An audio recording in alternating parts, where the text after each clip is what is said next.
നമസ്കാരം, എല്ലാവർക്കും പ്രഭാസ് വെജി വേൾഡിലേക്ക് സ്വാഗതം. ഇന്ന് ഞാൻ വന്നത് ഒരു ബൈ പ്രോഡക്റ്റ് ആയിട്ടാട്ടോ. നമ്മുടെ കായ വറുത്തതിന്റെ ബാക്കിയായിട്ടുള്ള കായത്തോല് കൊണ്ട ഒരു ഡിഷ്. ഉപ്പേരി എന്തൊന്നുമല്ല, കായത്തോല് വളരെ പോഷക സമൃദ്ധമാണ് കേട്ടോ. പിന്നെ നമ്മൾ കായൊക്കെ വറുത്ത് കഴിഞ്ഞാൽ ബാക്കിയുള്ളത് എന്തെങ്കിലും ഒന്ന് യൂസ് ചെയ്യണ്ടേ. അപ്പം ഞാൻ കണ്ടുപിടിച്ചൊരു വഴിയാണ് കായത്തോല് കൊണ്ടൊരു ഫ്രൈ. എളുപ്പത്തിൽ ചായക്കൊക്കെ ഉണ്ടാക്കി കഴിക്കാൻ പറ്റുന്ന ഐറ്റമാണ്. എല്ലാവരും ഒന്ന് ട്രൈ ചെയ്ത് നോക്കൂട്ടോ. നമുക്ക് വീഡിയോയിലേക്ക് പോകാം. എല്ലാവരും വള്ളുവനാടൻ സദ്യയുടെ ഡിഷസ് കാണാൻ മറക്കരുത് കേട്ടോ. ആദ്യം കാണുന്ന ആളാണെങ്കിൽ എൻ്റെ ചാനൽ സബ്സ്ക്രൈബ് ചെയ്യാൻ മറക്കരുത്. കണ്ടുകൊണ്ടിരിക്കുന്നവർ സബ്സ്ക്രൈബ് ചെയ്തിട്ടില്ലെങ്കിൽ അതും കൂടി ഒന്ന് ചെയ്യണേ. അപ്പം നമുക്കിനി വീഡിയോയിലേക്ക് പോകാം. അപ്പം നമ്മുടെ കായത്തോൽ ഫ്രൈക്കായിട്ട് ഞാനിവിടെ 4 കായയുടെ തൊലിയാണ് എടുത്തിരിക്കുന്നത്. അതിനെ ഞാൻ അവിയലിനെ കട്ട് ചെയ്യുന്ന പോലെ വലിയ വലിയ നീളത്തിലുള്ള പീസുകളായിട്ടാണ് കട്ട് ചെയ്തിരിക്കുന്നത് കേട്ടോ. ഇതിലേക്ക് നമുക്കൊരു 2 ടേബിൾ സ്പൂൺ കടലമാവ് ചേർത്തി കൊടുക്കാം. ഇത് കഴിഞ്ഞിട്ട് നമുക്ക് വേണമെങ്കിൽ കൂടുതൽ ആഡ് ചെയ്യാം കേട്ടോ. 1 ടേബിൾ സ്പൂൺ കോൺഫ്ലവർ,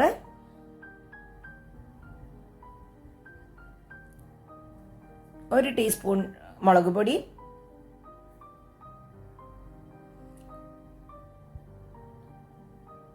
1/4 ടീസ്പൂൺ മഞ്ഞൾപ്പൊടി,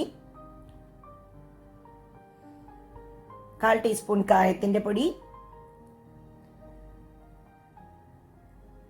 പിന്നെ കുറച്ച് ഉപ്പ് ആവശ്യത്തിന്, പിന്നെ ഒരു 1/2 ടീസ്പൂൺ ആംചൂറും കൂടി ഞാൻ ചേർത്തി കൊടുത്തിട്ടുണ്ട് കേട്ടോ. ഇനി അതിനെ നമുക്ക് നന്നായി കൈകൊണ്ട് വേണം ഇത് മിക്സ് ചെയ്യാനായിട്ട്. കൈകൊണ്ട് മിക്സ് ചെയ്താലേ എല്ലാ സ്ഥലത്തും നന്നായിട്ട് കോട്ടാവുള്ളൂ കേട്ടോ. അതുകൊണ്ടാണ് അത് കൈകൊണ്ട് മിക്സ് ചെയ്യുന്നത്. വെള്ളം തളിച്ചേ കുഴക്കാൻ പാടുള്ളൂ. അതിൽ ആ ഓരോ കായത്തോലിലും ഇതിൻ്റെ മിക്സ് കോട്ടിങ് അതിലുണ്ടായിരിക്കണം. അപ്പോഴേ ഇതിന് ടേസ്റ്റ് ഉണ്ടാവുള്ളൂ. മുളകും ഉപ്പുമൊക്കെ കുറച്ച് മുമ്പിട്ട് നിന്നാലേ ഈ കായത്തോൽ ഫ്രൈ ടേസ്റ്റ് ഉണ്ടാവുള്ളൂ. അതുകൊണ്ട് എരിവൊക്കെ കുറച്ച് നന്നായിട്ടുള്ളൂ കേട്ടോ. ഇനി ഇതിനെ നമുക്ക് നന്നായി ഒന്ന് മിക്സ് ചെയ്ത് നോക്കാം.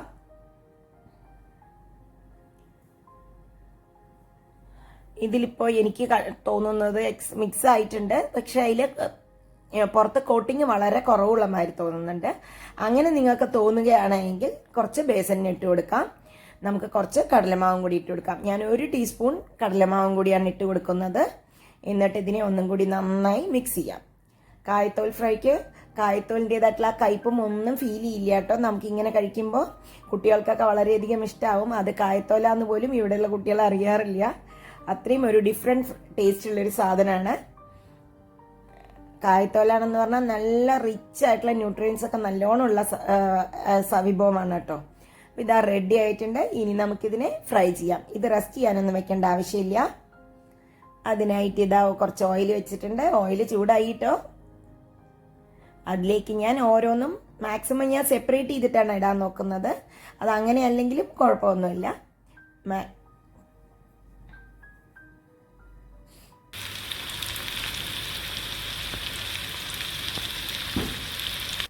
ഇപ്പം ഇതാ കണ്ടോ, നല്ല മുരിഞ്ഞ് നല്ല രസമായിട്ട് വരുന്നുണ്ട്. ഗോൾഡൻ കളറിൽ മീഡിയം ഫ്ലെയിമിൽ വേണം കുക്ക് ചെയ്യാൻ. മിക്കവാറും സാധനങ്ങളൊക്കെ നമ്മൾ കുക്ക് ചെയ്യുന്ന സമയത്ത് എപ്പോഴും ഒരു മീഡിയം ഫ്ലെയിമിൽ കുക്ക് ചെയ്ത് കഴിഞ്ഞാൽ ഉള്ളു വേവുകയും ചെയ്യും, പുറമെ കരിയുമില്ല. ഇതാ അപ്പം അത് റെഡി ആയിട്ടുണ്ട്. നമുക്കിതിനെ മാറ്റാം. ഇനി ഇതുപോലെ ബാക്കിയുള്ളത് നമുക്ക് ഫ്രൈ ചെയ്തെടുക്കാം. ഇത് കണ്ടോ, കായത്തോലാന്ന് പോലും ആർക്കും കണ്ടാൽ തോന്നില്ല. ഒരു വെറൈറ്റി ഡിഷായിരിക്കും എന്തായാലും. എൻ്റെ ബാക്കിയുള്ളതും കൂടി ഫ്രൈ ചെയ്തെടുത്ത് വന്നിട്ടുണ്ട് കേട്ടോ.